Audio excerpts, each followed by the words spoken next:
Hi everybody, my name is Tim Storm. I am a computer science student from the University of Paderborn in Germany, and today I will be talking about my RIS research project, which was detecting and classifying bus stop trash cans under Christoph Merz.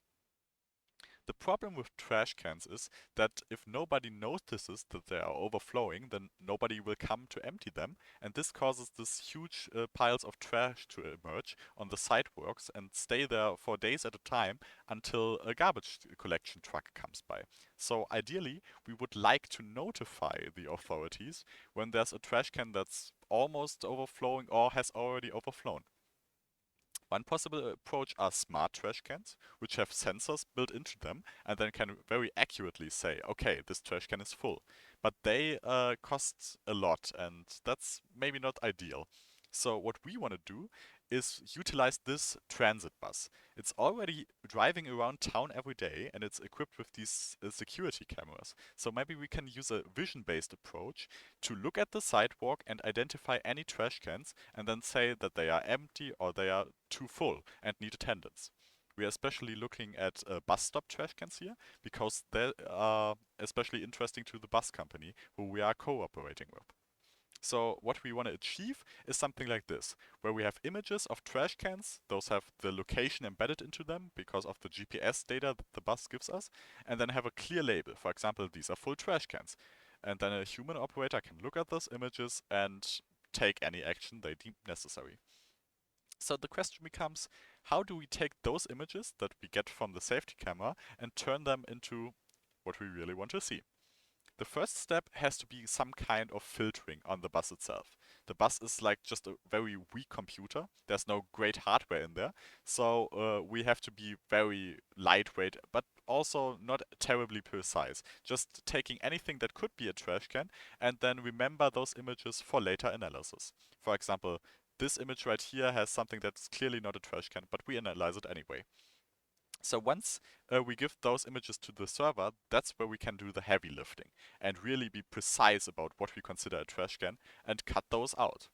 And once we have those cutouts, we put them into our classification model and that assigns a label. In this case, that's an empty trash can.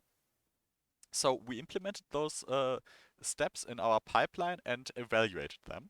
And what's especially interesting are these detection results for large trash cans, because of course, we're interested in all kinds of trash cans, but we expect every bus stop trash can to be in view at least once. So as we drive past them, we get a really good large picture of them. So if we can perform well in that case, that's enough for our purposes. And as we can see, the bus model actually performs great when we consider large trash cans, even when we compare to the much more expensive computationally server model. The only drawback is in the average case, where we consider all kinds of trash cans, even very small ones, out in the distance, where our bus model loses out. Here you can see the same thing in a more direct comparison. We do pretty well if we consider medium trash cans, but the small trash cans, those are unachievable for our bus model, which is okay, because if they will be in frame even once at a large size, that's enough for us. So once we have those images of trash cans, we want to classify them.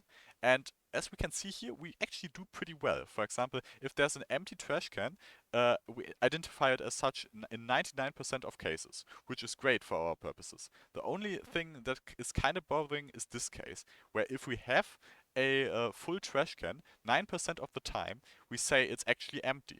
But we can improve that if we rely on the human operator at times for them to kind of look over the images, and we explore that possibility a bit more in the paper. To conclude, we have a strong server-side detector. Our bus-side detector does really well in the case we care about and is reasonably fast, and the classification is at a level where it can actually help out a human. So, in the future, we might want to test the system actually in deployment, but for that, we have to build some GUI where we can visualize all those results we gathered. And maybe extend this approach to even consider domestic trash cans that are just standing around near houses in suburbs and such.